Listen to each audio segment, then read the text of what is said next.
ನೋಡುಗರು ನಿಮ್ಗೆ life experience ಮೇಲೆ ಒಂದು ಮಾತು ಹೇಳ್ತೀನಿ, ಹೆಣ್ಣು ಒಂದು ಮಣ್ಣು ಮುಚ್ಚುತ್ತೆ ಮನುಷ್ಯನ ಕಣ್ಣು. ಥಿಯೇಟರ್ ವಿಸಿಟ್ಗಳಲ್ಲಿ ಸೊ ಅಲ್ಲಿ ಸಿಗ್ದವರೆಲ್ಲರೂ ಸರ್ ನೀವು ಇನ್ನೊಂಚೂರು ಇರಬೇಕಿತ್ತು ಸರ್ ಅಂತ ರೋಹಿತ್ ಪಕ್ಕದಲ್ಲಿರೋರು ಇವ್ರಿಗೆ ಕೇಳಿ ಅಂತ.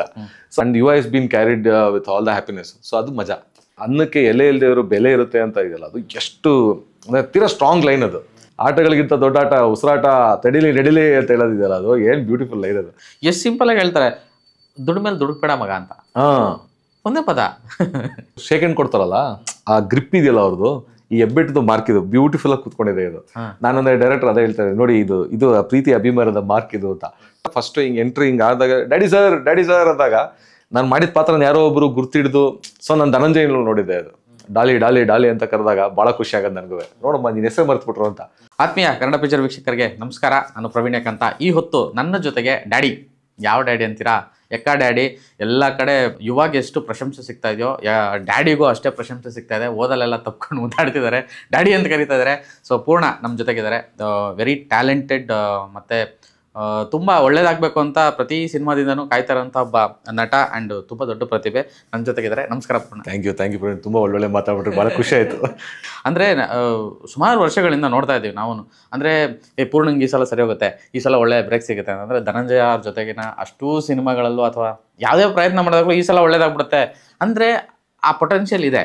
ಸೊ ಹಂಗಾಗಿ ಅದೊಂದು ಕಾಯುವಿಕೆ ಇಷ್ಟು ದಿನ ಇತ್ತು. ಅದನ್ನ ಎಲ್ಲವನ್ನೂ ಬ್ರೇಕ್ ಮಾಡ್ತಾ ಎಲ್ಲೋ ಒಂದು ಕಡೆ ಅಂತ ಅನ್ನಿಸ್ತಾ ಇದೆ. ಹೌದು, ಅಂದರೆ ಆ ಒಂದಷ್ಟು ಜನಗಳದ್ದು ನಿಮ್ದೆಲ್ಲರದು ಪ್ರೀತಿ ಹಾರೈಕೆ ಇತ್ತಲ್ಲ, ಅದು ನನಗೆ ಇವತ್ತು ರಿಸಲ್ಟಾಗಿ ಕಾಣಿಸ್ತಾ ಇದೆ ಅಂತ ನನ್ನ ನಂಬಿಕೆ. ಆಮೇಲೆ ಹೌದು, ತುಂಬ ಜನ ಅದನ್ನ ಹೇಳೋರು, ಪ್ರತಿ ನಿರ್ದೇಶಕರು ನೀವು ತುಂಬ ಚೆನ್ನಾಗಿ ಮಾಡ್ತೀರಾ ಅಂತ ಹೇಳೋರು. ಅದೆಲ್ಲ ಆರೈಕೆ ಮತ್ತೆಲ್ಲರ ಬ್ಲೆಸ್ಸಿಂಗ್ಸು ಇವತ್ತಿಲ್ಲಿ ಕರ್ಕೊಂಬಂದು ನಿಲ್ಸಿದೆ ಅಂತ ನಂಬ್ತೀನಿ ನಾನು. ಅಂದರೆ ಎಕ್ಕಾದಲ್ಲಿ ಡ್ಯಾಡಿ ಅನ್ನೋ ಕ್ಯಾರೆಕ್ಟರ್ ನೋಡಿದಾಗ ನನಗೆ ಒಂದೇ ಸಲ ರಪ್ಪನ್ ನೆನಪಾಗ್ತದೆ, ಸೂರಿ ಸರ್ ನೆನಪಾಗ್ತಾರೆ, ಆಮೇಲೆ ನಮ್ಮ ಶಂಕರ್ ನೆನಪಾಗ್ತಾರೆ, ಆಮೇಲೆ ಏನು ಅಂದರೆ ಈಗ ಟಗರು ಪಲ್ಯ ಉಮೇಶ್ ಆಗಿರ್ಬೋದು, ಅಂದರೆ ತುಂಬ ಆರ್ಕೆಸ್ಟ್ರಾ ಸುನೀಲು, ಅಂದರೆ ಎಲ್ಲ ಡೈರೆಕ್ಟರ್ಗಳು ಪೂರ್ಣ ಚಂದ್ರನಲ್ಲಿ ಏನೋ ಒಂದು ಕಾಣೋದಕ್ಕೆ ಟ್ರೈ ಮಾಡಿದರು, ಅದು ಪ್ರಯತ್ನಗಳು ಮಾಡಿದರು. ಬಟ್ ಅದೆಲ್ಲವೂ ಅಲ್ಲಲ್ಲಿಗೆ ಮಾತ್ರ ಹಂಗಂಗೆ ಬಂದು ಹೋಗ್ತಾ ಇತ್ತು. ಎಕ್ಕಾದಲ್ಲಿ ಅದಕ್ಕೆ ಪರಿಪೂರ್ಣ ಆಯ್ತಾ ಅಂತ ಒಂದು ರೇಂಜ್ಗೆ ಭಾಳ ಖುಷಿಯಾಗಿದೆ. ಆಮೇಲೆ ಹೌದು, ಇವಾಗ ಅಂದರೆ ಪ್ರತಿ ಒಂದು ಸಿನಿಮಾಲು ಕಲಿತಾ ಬರ್ತೀವಲ್ಲ. ಇವಾಗ ನಾನು ಫಸ್ಟು ಥಿಯೇಟ್ರ್ ಶುರು ಮಾಡಿದ್ದೆ. ಥಿಯೇಟ್ರ್ ಮಾಡ್ತಾ ಆಮೇಲೆ ಸಿನಿಮಾ ಅರ್ಥ ಮಾಡ್ಕೋಬೇಕಂದ್ರೆ ಫಸ್ಟು ಶಾರ್ಟ್ ಫಿಲ್ಮ್ಸಲ್ಲಿ ಆ್ಯಕ್ಟ್ ಮಾಡಬೇಕಿತ್ತು. ಸೊ ಆವಾಗ ನನಗಾಗಿದ್ದ ಫ್ರೆಂಡ್ಸು ಸುನೀಲು, ನಾವೆಲ್ಲ ಒಂದೇ ಥಿಯೇಟ್ರ್ ಗ್ರೂಪಿಂದ ಆಚೆ ಬಂದವರು. ಆಮೇಲೆ ಶಶಾಂಕ್ ಸೋಗಲ್ಲು. ಸೊ ನಾವೆಲ್ಲ ಒಟ್ಟಿಗೆ ಒಂದಷ್ಟು ಶಾರ್ಟ್ ಫಿಲ್ಮ್ಗಳು ಮಾಡ್ತಾ ಕ್ಯಾಮ್ರಾ ಆ್ಯಕ್ಟಿಂಗ್ ಏನು ಅಂತ ಕಲ್ತ್ಕೊಳ್ಳೋಕೆ ಶುರು ಮಾಡಿದ್ವಿ. ಅಂದರೆ ಕ್ಯಾಮ್ರಾ ಆ್ಯಕ್ಟಿಂಗ್ ಏನಂದರೆ ಇವಾಗ ಥಿಯೇಟ್ರ್ನಲ್ಲಿ ಮಾಡ್ಬೇಕಾದ್ರೆ ಆಡಿಯನ್ಸ್ನ ಮರ್ತು ಮಾಡಬೇಕಲ್ಲ, ಹಾಗೆ ಕ್ಯಾಮ್ರಾ ಮರ್ತು ಮಾಡಬೇಕಲ್ಲ. ಸೊ ಆ ಪ್ರಾಸೆಸ್ನಲ್ಲಿ ಕಲಿತಾ ಸಿನಿಮಾ ಕಲಿಯೋದಕ್ಕೆ ಅಂತ ಬಂದಾಗ ನಮಗೆ ದೊಡ್ಡ ಫಿಲಮ್ಗೆ ಸಿಕ್ಕಿದ್ದು ಅಂದರೆ ಸೂರಿ ಸರ್. ಅವರು ಜೊತೆ 3 ಸಿನಿಮಾಲ್ ವರ್ಕ್ ಮಾಡಿದ್ದು ಲೈಕ್ ಬ್ಲೆಸ್ಸಿಂಗ್ಸ್ ಅದು ಆ್ಯಕ್ಚುಲಿ. ಅಂದರೆ ಸಿನಿಮಾದಲ್ಲಿ ನೀನು ಆ್ಯಕ್ಟಿಂಗ್ನೆಲ್ಲ ಮರ್ತು ಆ್ಯಕ್ಟ್ ಮಾಡಬೇಕು ಅಂತ ಹೇಳ್ಕೊಡ್ತಾ ಇದ್ರು ಅವರು. ಸೊ ಆ ಥರದ್ದು. ಅದಾದಮೇಲೆ ನಮ್ಮದು ಶಂಕರ್ ಸಿನಿಮಾ. ಸೊ ಹಾಗೆ ಒಂದಷ್ಟು ನಿರ್ದೇಶಕರು ಇವಾಗ ಮರ್ಯಾದೆ ಪ್ರಶ್ನೆಯಲ್ಲಿ ನಾಗರಾಜ್ ಸೋಮಯ್ಯಜಿ ಅವ್ರ ಜೊತೆ ವರ್ಕ್ ಮಾಡಿದಿರ್ಬೋದು. ಪ್ರತಿಯೊಬ್ಬರು ನಿರ್ದೇಶಕರು ಪ್ರತಿಯೊಂದು ಸಿನಿಮಾ ಮಾಡೋದ್ರಲ್ಲಿ ಬೇರೆ ಥರ ಪಾತ್ರ ಕೊಟ್ಟಿದ್ರಿಂದ, ಈವನ್ ಫಾರ್ ದಟ್ ಮ್ಯಾಟರ್ ನಾನು ರೋಹಿತ್ ಪದಕಿ ಅವರು ಕೂಡ ನಮ್ಮ ಜೊತೆ ಶಾರ್ಟ್ ಫಿಲ್ಮ್ ಮಾಡಿಕೊಂಡು ಅವರು ಅಂದರೆ ಕಾಂಟೆಂಪರರೀಸ್. ನಾವು ಮೈಸೂರಿನಲ್ಲಿ ಮಾಡ್ತಾ ಇದ್ವಿ, ಅವ್ರು ಬೆಂಗಳೂರಲ್ಲಿ ಮಾಡ್ತಾರೆ ಶಾರ್ಟ್ ಫಿಲ್ಮ್ಸು. ಅವಾಗ ಒಂದ್ಸತಿ ನಾನು ಶಾರ್ಟ್ ಫಿಲ್ಮ್ ನೋಡೋದು ನಂಗೆ ಮೆಸೇಜ್ ಕೂಡ ಮಾಡಿದ್ರು, ನಿಮ್ಮಂಥ ನಟರು ಸಿನಿಮಾಗೆ ಬರಬೇಕು, ನಿಮಗೆಲ್ಲ ಒಳ್ಳೊಳ್ಳೆ ಆಪರ್ಚುನಿಟಿ ಸಿಗಬೇಕು ಅಂತ ಆ ಕಾಲದಲ್ಲಿ ಹೇಳಿದ್ರು ಅವರು. ಅವ್ರು ಫಸ್ಟ್ ಸಿನಿಮಾ ಮಾಡಿದಾಗ ನಂಗೆ ಆಪರ್ಚುನಿಟಿ ಕೊಟ್ಟರು ಕೂಡ. ಮರ್ಯಾದೆ ಪ್ರಶ್ನೆ ಒಂದು ಪಾತ್ರ ಕೊಟ್ಟಿದ್ರು, ದಯವಿಟ್ಟು ಗಮನಿಸಲು ಒಂದು ಪಾತ್ರ ಕೊಟ್ಟಿದ್ರು, ಸಾರಿ. ಸೊ ಹಾಗೆ ಪ್ರತಿ ಸಿನಿಮಾದಲ್ಲೂ ಪ್ರತಿಯೊಬ್ಬರು ಕೈ ಹಿಡಿದು ನೀನು ಚೆನ್ನಾಗಿ ಮಾಡ್ತೀಯಾ ಬಾ ಅಂತ ಹಾಕೊಂತ ಪಾತ್ರಗಳು ಕೊಡ್ತಾ ಹೋಗಿದ್ದು ಇವತ್ತು ಇಲ್ಲಿ ಬಂದು ನಿಂತಿದೆ ಅಂತ. ಎಲ್ಲೊಂದು ಕಡೆ ಡೇರ್ ಡೆವಿಲ್ ಮುಸ್ತಫಾ ಕ್ಯಾರೆಕ್ಟರ್ ಬಂದ ಮೇಲೆ ಇಲ್ಲ ಒಂದು ದೊಡ್ಡ ಇದಾಗುತ್ತೆ ಅನ್ನೋ ಥರದ್ದು ಅಂತ ಪ್ರತಿ ಸಲ ಅದಾಗ್ತಾ ಇತ್ತು. ಸೊ ಈ ಒಂದು ಸಿನಿಮಾ ಸಿನಿಮಾ ನಿಮಗೆ ಬಂದ ರೋಹಿತ್ ಕತೆ ಹೇಳಿದಾಗಲಿ ಅಥವಾ ಈ ಪಾತ್ರನ ನೆನ್ನೆ ಮಾಸ್ತಿಯವರು ಹೇಳ್ತಾ ಇದ್ರು, ಸತ್ಯದಲ್ಲಿ ಅದೊಂದು ಈ ನಮ್ಮ ಇವ್ರ ಕ್ಯಾರೆಕ್ಟರ್ ಮನೋಜ್ ಬಾಜ್ಪೇಯಿ ಥರದ್ದು ಕ್ಯಾರೆಕ್ಟರ್ ಇದು ಅನ್ನೋ ಥರದ್ದೊಂದು ಇದು ಸಿಕ್ಕಿತ್ತು. ಬಟ್ ಪೂರ್ಣಂಗೆ ಅದು ತುಂಬ ಚೆನ್ನಾಗಿ ಆಗುತ್ತೆ ಅನ್ನೋ ಥರದ್ದು ಹೇಳಿದ್ರಂತೆ. ಸೊ ನಿಮಗೆ ಈ ಕತೆ ಕೇಳಿದಾಗ ಅಥವಾ ಒಳಗೆ ಹೋದಾಗ ಆದಂತಹ ಜರ್ನಿ, ಆ ರೆಫರೆನ್ಸ್ ನನಗೆ ಖುಷಿ ಕೊಟ್ಬಿಟ್ಟಿತ್ತು. ರೋಹಿತ್ ಹೇಳಿ, ನೋಡಿ ಪೂರ್ಣ ಇದಕ್ಕೆ ವೈಬ್ರೆನ್ಸು ಮತ್ತು ಎನರ್ಜಿ ಯಾವ ರೇಂಜಿಗೆ ಬೇಕು ಅಂದರೆ ಆ ಪಾತ್ರದ ಥರ ಬೇಕು ನನಗೆ ಅಂತ ಹೇಳಿದರು. ಸೊ ಅದನ್ನು ಕೇಳ್ತಾ ಇದ್ದಂಗೆ ನನಗೆ ಒಳಗಡೆ ಒಂದು ಎಕ್ಸೈಟ್ಮೆಂಟ್ ಬರುತ್ತೆ. ಓಕೆ, ನನ್ನಿಂದ ಈ ಥರ ಒಂದು ಎಕ್ಸ್ಪೆಕ್ಟೇಷನ್ ಅಂದರೆ ನನಗೆ ಈ ಕೆಪಬಿಲಿಟಿ ಇದೆ ಅಂತ ಒಬ್ಬರು ನಿರ್ದೇಶಕರು ನನ್ನ ಮೇಲೆ ಹೋಪ್ ಇಟ್ಕೊಂಡಿದ್ದಾರೆ ಮತ್ತು ನಂಬಿಕೆ ಇಟ್ಕೊಂಡಿದ್ದಾರೆ ಅಂದಾಗ ಸೊ ನಮಗೊಂದು ಒಳಗಡೆ ಖುಷಿ ಆಗುತ್ತಲ್ಲ. ಸೊ ಅದಾದಮೇಲೆ ಫಸ್ಟ್ ಡೇ ಸೆಟ್ ಹೋದಾಗಲೇ ಅವರು ನನಗೊಂದು ಕ್ಲಾರಿಫಿಕೇಶನ್ ಕೊಟ್ಬಿಟ್ರು, ಅಂದರೆ ಇದು ಹೇಗಿರಬೇಕು, ಯಾವ ರೇಂಜ್ ಆಫ್ ಎನರ್ಜಿ ಬೇಕಿದಕ್ಕೆ ಅಂತ. ಸೊ ಹಂಗೆ ಆಮೇಲೆ ಇಡೀ ಮಾಹೋಲ್ ಕೂಡ ಇವಾಗ ಸತ್ಯ ಸರ್ ಇರ್ಬೋದು, ಆಮೇಲೆ ಯುವ ಅವ್ರು ಇರ್ಬೋದು, ಎಲ್ಲರೂ ಸಪೋರ್ಟು ಭಾಳ ಬ್ಯೂಟಿಫುಲ್ ಆಗಿತ್ತು. ಲೈಕ್ ನಾನು ಪರ್ಫಾರ್ಮ್ ಮಾಡ್ತಾ ಇರ್ಬೇಕಾದ್ರೆ ಅವರೆಲ್ಲರೂ ಎಂಜಾಯ್ ಮಾಡೋಕ್ಕೆ ಶುರು ಮಾಡ್ತಾರಲ್ಲ. ಸೊ ನಮ್ಮ ಥಿಯೇಟರ್ ಆರ್ಟಿಸ್ಟ್ ಅಲ್ಲ, ಸೊ ಪಕ್ಕದಲ್ಲಿರೋರೆಲ್ಲ ಎಂಜಾಯ್ ಮಾಡ್ತಾ ಇದ್ದಾರೆ ಅಂತ ಗೊತ್ತಾದಾಗ ಸ್ವಲ್ಪ ಜಾಸ್ತಿನೇ ಮಾಡ್ತೀವಿ. ಸೊ ಅದೆಲ್ಲವೂ ಭಾಳ ಹೆಲ್ಪ್ ಆಯಿತು. ಅಂದರೆ ಇಷ್ಟು ದಿನ ನೋಡಿದ ಪಾತ್ರಗಳಿಗೂ ಆ ಲವಲವಿಕೆಗೂ ಈ ಲವಲವಿಕೆ ಅಂದರೆ ಈ ಪಾತ್ರ ಲವಲವಿಕೆ timing, especially dialogue timing, extraordinary ಪಂಚ್ಗಳು, ಆ ಕಡೆ ಕುಕಿಂಗ್, ಈ ಕಡೆ ಅವೆಲ್ಲ ಅಂದರೆ ಇನ್ಸ್ಟೆಂಟಾಗಿ ಆ ಪಬ್ಬಿಂದ ಬರೋ ಲವ್ ಇದಾಗಿರ್ಬೋದು. ಅಂದರೆ ತುಂಬ ಆಮೇಲೆ ಒಂದಷ್ಟು ಏನು ಎಮೋಷನಲ್ ಆಗು ಕನೆಕ್ಟ್ ಆಗುವಂಥ ಆ ಸನ್ನಿವೇಶಗಳು. ಅಂದರೆ ಕೆಲವೊಂದು ಇವಾಗ ಫನಿ ಇನ್ಸಿಡೆಂಟ್ ಆಗಿದೆ, ನಾನು ಸ್ವಲ್ಪ ಸ್ಪಾಂಟೇನಿಯಸ್ ಆ್ಯಕ್ಟ್ರ್ ನನ್ನ ಪ್ರಕಾರ. ಸೊ ನಾನು ಒಂಚೂರು ಏನೋ ಇಂಪ್ರೂವೈಸ್ ಮಾಡೋದಕ್ಕೆ ಅದು ಇದಕ್ಕೆ ನೋಡ್ತಾ ಇರ್ತೀನಿ. ಸೊ ನನಗಿಂತ ಜಾಸ್ತಿ ರೋಹಿತ್ ಅವ್ರು ಇದ್ದಾರೆ. ಸೊ ನಾನು ಹಿಂಗೆ ಮಾಡ್ಬೋದಾ ಅಂತ ಏನಾದ್ರು ಒಂಚೂರು ಕೇಳಿದ್ರೆ ಅವ್ರು ಅದಕ್ಕೆ ಜಾಸ್ತಿನೇ ಕೊಡ್ತಾಯಿದ್ರು. ಸೊ ಹಾಗೆ ನಾನು ನನಗೆ ಇಷ್ಟ ಇದೇನೋ ಮಾಡೋದಕ್ಕೆ ಅಂದಾಗ ಅದಕ್ಕೆ ಜಾಸ್ತಿ ಕೊಟ್ಟಾಗ ಸೊ ನಮ್ಗೆ ಇನ್ನೂ ಖುಷಿ ಆಗುತ್ತಲ್ಲ ಮಾಡೋದಕ್ಕೆ. ಸೊ ಆ ಒಂದು ಭಾಳ ಮಜಾ ಇರ್ತಿತ್ತು. ಆಮೇಲೆ ಆ ಪಾತ್ರದ್ದು ಎಮೋಷನಲ್ ಜರ್ನಿ ನಾನು ಆ್ಯಕ್ಟ್ ಮಾಡ್ತಾ ಮಾಡ್ತಾ ನನಗೆ ಅರ್ಥ ಆಗಕ್ಕೆ ಶುರು ಆಗುತ್ತಲ್ಲ. ಸೊ ನಮಗೆ ಗೊತ್ತಿಲ್ಲದೇ ನಾವು ಅಲ್ಲಿಗೆ ಹೋಗಿ ಕೂತ್ಬಿಟ್ಟಿರ್ತೀವಿ, ಅವ್ನು ಆಗ್ಬಿಟ್ಟಿರ್ತೀವಿ. ಸೊ ಅವ್ನ ಬದುಕು ಭಾಳ ಮಜಾ ಕೊಡೋಕೆ ಶುರು ಆಗ್ಬಿಡುತ್ತೆ ಒಂದು ಪಾಯಿಂಟ್ ಆದಮೇಲೆ. ಸೊ ಆಮೇಲೆ ಅವನಿಗೆ ಯೋಚಿಸೋಕೆ ಶುರು ಮಾಡ್ತೀವಿ, ಅವನಂಗೆ ವಾಕ್ ಮಾಡೋಕೆ ಶುರು ಮಾಡ್ತೀವಿ. ಸೊ ಆ ಎಮೋಷನಲ್ ಜರ್ನಿ ನಾವು ಅಷ್ಟು ಒಳಗಡೆ ಹೋಗ್ಲಿಲ್ಲ ಅಂದರೆ ಸಿಗಲ್ಲ. ಸೊ ಅಷ್ಟು ಒಳಗಡೆ ಹೋಗೋಕ್ಕೆ ಸಾಧ್ಯ ಆಗಿದ್ದು ಇವರೆಲ್ಲರೂ ಸಪೋರ್ಟ್ ಇದ್ದ. ಆಮೇಲೆ ರೋಹಿತ್ ಅವ್ರ ಇನ್ಪುಟಿಂದ ಮತ್ತು ಅವ್ರ ಕನ್ವಿಕ್ಷನ್ ಭಾಳ ಚೆನ್ನಾಗಿತ್ತು ಈ ಪಾತ್ರದ ಬಗ್ಗೆ. ನೀವು ತಲೆನೇ ಕೆಡಿಸ್ಕೊಬೇಡಿ, ಹಿಂಗೆ ಮಾಡಿ ನೀವು ಸ್ವಲ್ಪ ನಾನು ಚೂರು ಜಾಸ್ತಿ ಮಾಡ್ತಾ ಇದ್ದೀನಿ ಅನ್ಸುತ್ತಾ ಅಂತ. ಇಲ್ಲ ಪರ್ಫೆಕ್ಟ್ ಆಗಿದೆ, ನನಗೆ ಇದೇ ಬೇಕು ಮಾಡಿ ಅಂತ ಹೇಳೋರು. ಸೊ ಅವ್ರ ಕನ್ವಿಕ್ಷನ್ ಅದು ಬೇಸಿಕಲಿ. ನನಗೆ ಅಂದರೆ ಇದರಲ್ಲಿ ಏನು ಮಗು ಮೃಗ ಅನ್ನೋ ಒಂದು ಲೇಯರು ಹೇಗೆ ಹೀರೋ ಮೇಲೆ ಇತ್ತೋ, ನಿಮ್ಮ ಪಾತ್ರದ ಮೇಲೂ ಅದು ಎಲ್ಲ ಒಂದು ಕಡೆ ಎರಡು ಥರದ್ದು ಸಸ್ಪೆಕ್ಟ್ ಬರುತ್ತೆ. ಒಂದು ಕಡೆ ಇವ್ರದ್ದೇನೋ ಆಟ ಇರ್ಬೋದು ಅನ್ನೋ ಥರದ್ದು ಒಂದು ಕ್ವಶನ್ ಮಾರ್ಕು. ಬಟ್ ಆ ಎಂಡ್ ರಿವೀಲಿಂಗ್ ಪಾಯಿಂಟಲ್ಲಿ ತುಂಬ ಎಮೋಷ್ನಲ್ ಆಗಿಬಿಡ್ತೀವಿ. ಅಂದರೆ ಅಯ್ಯಯ್ಯೋ ಅಂತ ಅನಿಸುತ್ತೆ. ಅಂದರೆ ಆ ಡ್ಯಾಡಿ ಕ್ಯಾರೆಕ್ಟರ್ನ ತುಂಬ ನೀಟಾಗಿ ಸಮ್ಮಪ್ ಮಾಡಿರೋ ವೇ ತುಂಬ ಚೆನ್ನಾಗಿದೆ ಅಂತ ಅನ್ಸುತ್ತೆ. ಅಂದರೆ ಯಾವುದೋ ಒಂದು ಪಾತ್ರ ತುಂಬ ಇಷ್ಟ ಆಗ್ಬೇಕಾದ್ರೆ ಸೊ ಅದನ್ನ ತೆಗೆದ್ಬಿಡ್ತಾರಲ್ಲ. ಈಗ ನಮ್ಗೆಲ್ಲರಿಗೂ ಗೇಮ್ ಆಫ್ ಥ್ರೋನ್ಸ್ ನೋಡ್ಬೇಕಾರೆ ಅನ್ಸೋದು, ಅದು ಫಸ್ಟ್ ಎಪಿಸೋಡಿಂದ ನಾವು ಮಜಾ ಇತ್ತು ಗೊತ್ತಾ. ಓಕೆ ಇದು ಶುರು ಮಾಡಿದೀನಿ, ಇವನು ಏನೋ ಆಗ್ತಾನೆ ಇವನು ಅಂತ ಟಕಾರ ಅಂತ ತೆಗೆದ್ಬಿಡೋರು ಅವ್ನು. ಸೊ ಆ ಇಡೀ ಸೀರೀಸ್ ಅಲ್ಲಿ ಇದನ್ನ ಮಾಡ್ಕೊಂಡ್ ಬಂದಿದೆ. ಅದು one of the most intelligent writing ಅದು. ಆ ರೈಟಿಂಗ್ ಪ್ರಾಸೆಸ್ ನಲ್ಲಿ ಒಬ್ಬನ್ನ ತುಂಬಾ ಇಷ್ಟಪಡಿಸಿ ಅವ್ನು ತೆಗೆದ್ಬಿಡೋದು. ಆಗ ಆಡಿಯನ್ಸ್ ಡೈರೆಕ್ಟರ್ ಇವಾಗ ಸಿಕ್ತಾಗಲ್ಲ. ಈಗ ನಾವೇನು ಇದಕ್ಕೆ ಜರ್ನಿಗೆ ಹೋಗಿದ್ವಲ್ಲ ಸಕ್ಸಸ್ ಎಂಜಾಯ್ ಮಾಡೋದಕ್ಕೆ ಥಿಯೇಟರ್ ವಿಸಿಟ್ಗಳಲ್ಲಿ. ಸೊ ಅಲ್ಲಿ ಸಿಗ್ದವರೆಲ್ಲರೂ ಸರ್ ನೀವು ಇನ್ನೊಂಚೂರು ಇರಬೇಕಿತ್ತು ಸರ್ ಅಂತ ರೋಹಿತ್ ಪಕ್ಕದಲ್ಲಿರೋರು ಇವ್ರಿಗೆ ಕೇಳಿ ಅಂತ.